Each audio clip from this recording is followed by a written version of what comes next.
नमस्कार। आज हम पद परिचय के बारे में अध्ययन करेंगे। सबसे पहले है जैसे आपके पद परिचय। ये हमारे कक्षा 12 के बोर्ड एग्जाम में 2 नंबर का है जो प्रश्न आता है। तो पद के बारे में हम जानते हैं। पद क्या होता है कि पद व्याकरण के नियमों के अनुसार जब किसी शब्द को एक विशेष योग्यता प्राप्त हो जाती है, यानी कोई शब्द जब वाक्य में प्रयोग करने के योग्य हो जाता है तो वह है जो पद कहलाता है। और किसी भी शब्द को यह योग्य का मतलब जैसे विभक्ति, वचन, लिंग, काल आदि के अनुसार है जो प्राप्त होती हैं। अब हम जानते हैं कि पद परिचय क्या होता है। पद परिचय का सामान्य जो अर्थ होता है किसी भी पद की व्याख्या करना या उसके लिंग, वचन, कारक, काल आदि का जो परिचय देना। तो इसी हिसाब से पद परिचय की परिभाषा होती है आपके किसी पद की विभक्ति, वचन, लिंग, काल आदि का परिचय कराना ही पद परिचय है जो कहलाता है। तो हिंदी के अंदर है जो पद परिचय, यानी जो पद के जो भेद होते हैं वे 2 होते हैं। पहला होता है आपके विकारी और दूसरा होता है अविकारी। इसे हम हिंदी के अंदर जैसे आपके अव्ययी शब्द या अव्ययी पद इस नाम से भी हमें जो जानते हैं। तो सबसे पहले हम अध्ययन करेंगे विकारी पद के बारे में, यानी ये क्या होता है। तो जो विकारी पद हैं वो इसकी जैसे परिभाषा है कि जिन पदों का स्वरूप लिंग, वचन, कारक, काल आदि के अनुसार जब वाक्य में प्रयोग किया जाता है तो उसके अंदर कुछ परिवर्तन हो जाता है, यानी कुछ उनका रूप है जो बदल जाता है। तो वे जो शब्द होते हैं वे आपके विकारी शब्द की श्रेणी में आते हैं। अब जो विकारी शब्द होते हैं वे मुख्य प्रकार से 4 प्रकार के होते हैं। सबसे पहला होता है कि आपके संज्ञा। अब संज्ञा में जैसे कैसे परिवर्तन आता है कि जैसे हम कोई भी वाक्य लेते हैं कि जैसे राम गांव जा रहा है, तो जैसे राम जो है एक पुरुष जाति है और अगर राम के स्थान पर जैसे हम किसी स्त्री का नाम ले रहे हैं तो जैसे हो रहा आपके सीता गांव जा रही हैं। तो राम के हिसाब से जो सबसे अंतिम में जो क्रिया आ रही है उसमें जैसे आपके आ रहा है और अगर तो स्त्री जाती है तो वो आएगी आपके रही है। तो इस प्रकार से जो कुछ बदलाव आ रहा है वो उसके बाद में इससे दूसरा आपके आ रहा है सर्वनाम। तो सर्वनाम के हिसाब से भी इसमें कुछ परिवर्तन हो जाता है।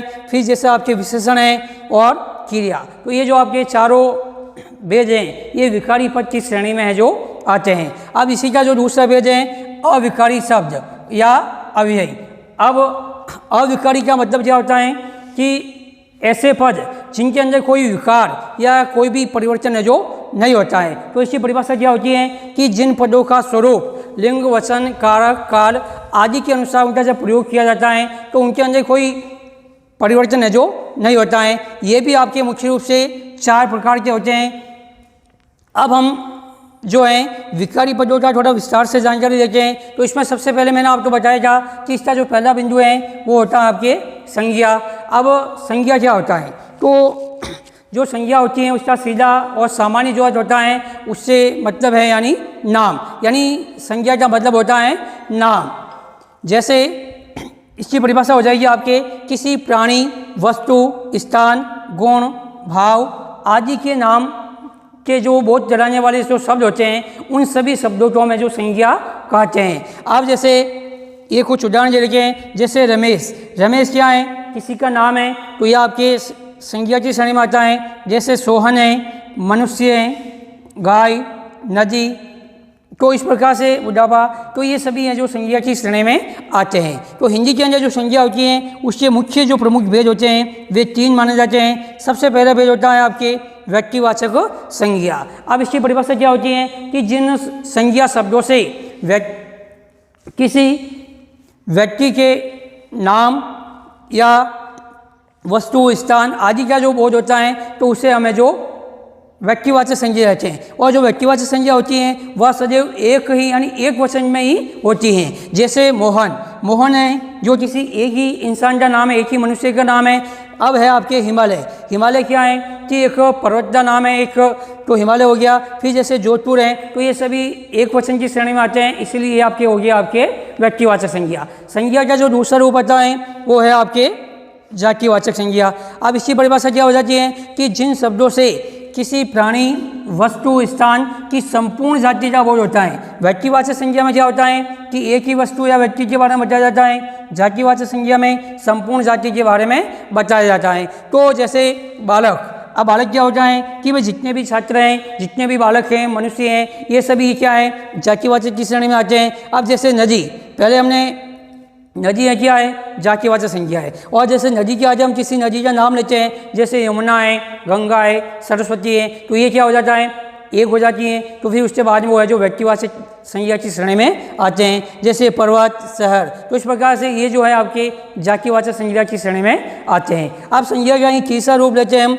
भाववाचक संज्ञा। तो इसकी परिभाषा क्या होती है कि जिन शब्दों से गुण, दशा, व्यापार और भाव इनका बोध होता है, तो वो आपके जो भाववाचक संज्ञा की श्रेणी में आते हैं। अब जैसे है आपके शीत यानी सर्दी, यानी सर्दी से हमें सर्दी के एहसास हो, जैसे आपके उसके बाद में जैसे गर्मी, प्रेम, उन्नति, तो ये सभी हैं जो मनुष्य के भाव के रूप में मतलब एक गुण या जैसा इस प्रकार से बताते हैं। तो ये जो है आपके भाववाचक संज्ञा की श्रेणी में आते हैं। अब हम इसी विकारी पद में जो दूसरा भेद है सर्वनाम, सर्वनाम के बारे में जानते हैं। तो सर्वनाम क्या होता है या इसकी जैसे परिभाषा क्या होती है। सर्वनाम शब्द वे शब्द होते हैं जो सामान्य रूप से संज्ञा शब्दों के स्थान पर काम में आते हैं, उन्हें हम जो क्या कहते हैं सर्वनाम कहते हैं। अब इनकी जैसे पहचान कैसे होती है, जैसे कोई वाक्य है कि श्याम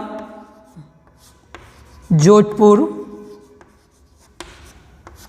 गया, तो अगर हम इस वाक्य को श्याम के स्थान पर जैसे हम ये लिख देते हैं वह जोधपुर गया, तो श्याम जो कि एक व्यक्तिवाचक संज्ञा था, अब श्याम के स्थान पर हमने ये लिख दिया वह, तो वह जोधपुर गया। तो ये जो वह शब्द है वह है जो आपके सर्वनाम की श्रेणी में आता है। तो जो सर्वनाम होते हैं वे मुख्य रूप से 6 प्रकार के होते हैं। सबसे पहला जो सर्वनाम होता है वो होता है आपके पुरुषवाचक सर्वनाम। अब पुरुषवाचक सर्वनाम का क्या मतलब होता है, यानी जो व्यक्तिवाचक संज्ञा के स्थान पर जिन सर्वनाम शब्दों का प्रयोग किया जाता है वे सर्वनाम है जो आपके पुरुषवाचक सर्वनाम कहलाते हैं। पुरुषवाचक जो सर्वनाम होते हैं वे मुख्य रूप से 3 प्रकार के होते हैं। सबसे पहला जो पुरुषवाचक सर्वनाम होता है वो होता है आपके उत्तम पुरुष। उत्तम पुरुष सर्वनाम का मतलब होता है यानी वे सर्वनाम शब्द जो आप स्वयं यानी वो जो वाक्य बोलने वाला होता है वो व्यक्ति अपने स्वयं के लिए जिन शब्दों का प्रयोग करता है वे सभी शब्द उत्तम पुरुष सर्वनाम की श्रेणी में आते हैं। जैसे आपने देखा है मैं, हम, मेरा, मुझे या मुझको। उसके बाद में इसी पुरुषवाचक सर्वनाम का दूसरा भेद है मध्यम पुरुष सर्वनाम। मध्यम पुरुष सर्वनाम का मतलब क्या होता है, यानी जो व्यक्ति अपने सामने वाले के लिए यानी जो व्यक्ति सुनने वाला होता है और उसके लिए जो जो शब्द वो काम में देता है वे शब्द हैं जो आपके मध्यम पुरुष सर्वनाम की श्रेणी में आते हैं। जैसे तुम, तुम्हारा और तुम्हें या तुमको। अब इसी से मतलब जो तीसरा होता है आपके अन्य पुरुषवाचक सर्वनाम। अन्य पुरुषवाचक सर्वनाम का मतलब ये ऐसे होता है यानी न तो बोलने वाला न ही सुनने वाला, तीसरा अन्य व्यक्ति जो आपके सामने है जो मौजूद नहीं होता है, तो उनके लिए जो शब्द काम में होते हैं जैसे होता है आपके वे, उसको, उनके, उन्हें। तो ये जो शब्द हैं ये आपके अन्य पुरुषवाचक सर्वनाम की श्रेणी में आते हैं। सर्वनाम के अंदर ही आपके जैसे दूसरा भेद होता है निजवाचक सर्वनाम। अब निजवाचक सर्वनाम, निज का मतलब होता है स्वयं, यानी ऐसे सर्वनाम शब्द जो आप अपने स्वयं के लिए प्रयोग में लेते हैं, तो वे जो सर्वनाम शब्द होते हैं वे निजवाचक सर्वनाम है जो कहलाते हैं। अब जैसे इसमें क्या हो जाता है कि अपना, अपनी, स्वयं, ये जो शब्द जहाँ पे काम में आते हैं तो ये जो शब्द हैं वो निजवाचक सर्वनाम की श्रेणी में आते हैं। अब उसी के बाद में जो तीसरा बिंदु है इसमें या तीसरा जो भेद है वो है आपके निश्चयवाचक सर्वनाम। निश्चयवाचक सर्वनाम का मतलब ये होता है, निश्चय का मतलब होता है कि कोई भी कार्य या कोई भी वस्तु के बारे में हमें जो पहले से जो जानकारी है वो निश्चित हो जाती है। यानी जिन सर्वनाम शब्दों से किसी निश्चित वस्तु, व्यक्ति का हमें बोध होता है तो वे जो सर्वनाम शब्द होते हैं वे हैं जो आपके निश्चयवाचक सर्वनाम की श्रेणी में आते हैं। अब इसमें जैसे हम ये देखते हैं कि जैसे यह, उसके बाद जैसे दूसरा उदाहरण है यस, फिर है वही, वे ही, वे, ये। तो ये जो शब्द हैं ये आपके निश्चयवाचक सर्वनाम की श्रेणी में आते हैं। अब कैसे, जैसे यह, तो यह से क्या वाक्य बनेगा, क्या भाई यह मकान मेरा है, तो ये बात क्या हो जाती है, निश्चित हो जाती है। जैसे इस, तो ये उसके बाद जैसे वहीं, तो ये जो सभी सर्वनाम शब्द हैं तो ये जो है आपके निश्चयवाचक सर्वनाम की श्रेणी में आते हैं। अब इसी प्रकार से सर्वनाम की श्रेणी के अंदर जो चौथा भेद होता है वो है आपके अनिश्चयवाचक सर्वनाम। अभी हमने जैसे अध्ययन किया था निश्चय का मतलब था कि भाई कोई भी कार्य, कोई भी जो व्यक्ति है वो क्या बात है जो निश्चित हो जाती है। और लेकिन जो अनिश्चयवाचक में क्या होता है कि हमें किसी भी वस्तु के बारे में या व्यक्ति के बारे में जो निश्चय है जो नहीं होता है, यानी वे सर्वनाम शब्द जिससे किसी निश्चित वस्तु व्यक्ति का बोध है जो नहीं होता है, तो वे होते हैं जो आपके अनिश्चयवाचक सर्वनाम शब्द है जो कहलाते हैं। अब जैसे इसमें क्या होता है, जैसे कोई, कुछ, तो इस प्रकार से जो सर्वनाम शब्द होते हैं वे हमें जो अनिश्चयवाचक सर्वनाम का बोध है जो करवाते हैं। उसके बाद में पांचवा जो प्रकार होता है वो होता है आपके संबंधवाचक सर्वनाम।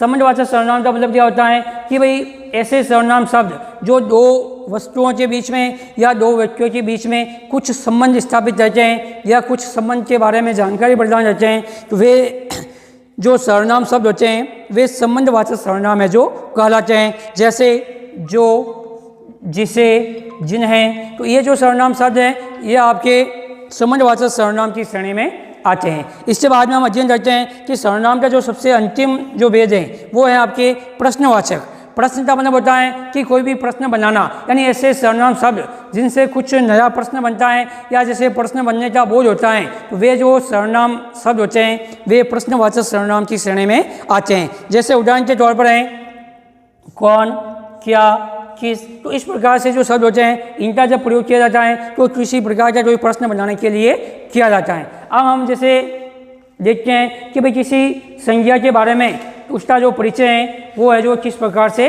दिया जाता है। तो इसके लिए हम क्या करते हैं कि एक, जैसे हम ये दे रहे हैं राम बाग में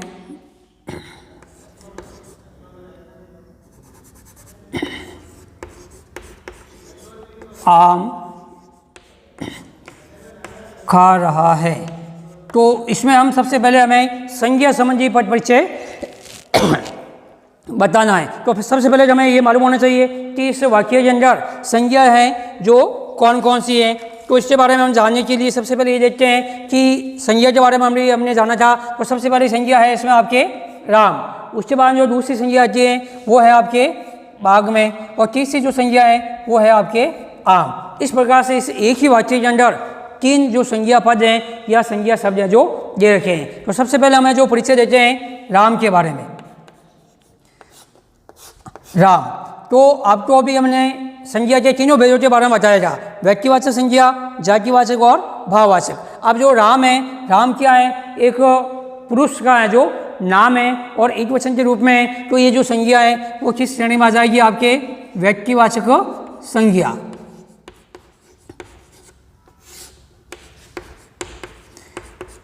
ये इसका पहला परिचय हो गया। अब इसका हम दूसरा परिचय देते हैं राम, जो कि क्या है, पुरुष है। तो इसमें क्या हो जाएगा आपके ये पुल्लिंग। उसके बाद में एक ही व्यक्ति है तो क्या हो जाएगा एक वचन, और उसके बाद में जो कारक हैं इसमें आपके क्या हो जाएगा कर्ता। अब हम जो दूसरा शब्द है बाग में, इसका हम परिचय देते हैं। तो ये जो है भाग में ये क्या हो जाएगा आपके जातिवाचक संज्ञा। अब उसके बाद में जो भाग है वो पुरुष जाति की श्रेणी में आता है या स्त्री जाति में, तो ये भी आ जाएगा पुल्लिंग में। फिर वही आपके एक वचन। अब इसके पीछे जैसे आपके एक ये शब्द दे रखा है मैं, यानी ये जो आपके इस में के हिसाब से इसमें जो कारक हैं वो हो जाएगा आपके अधिकरण। अब इसमें जो तीसरी संज्ञा है वो है आपके आम। आम जो कि क्या है, एक फल का नाम है। तो इस हिसाब से ये जो संज्ञा होती है वो हो जाती है आपके जातिवाचक संज्ञा। उसके बाद वही आपके एक वचन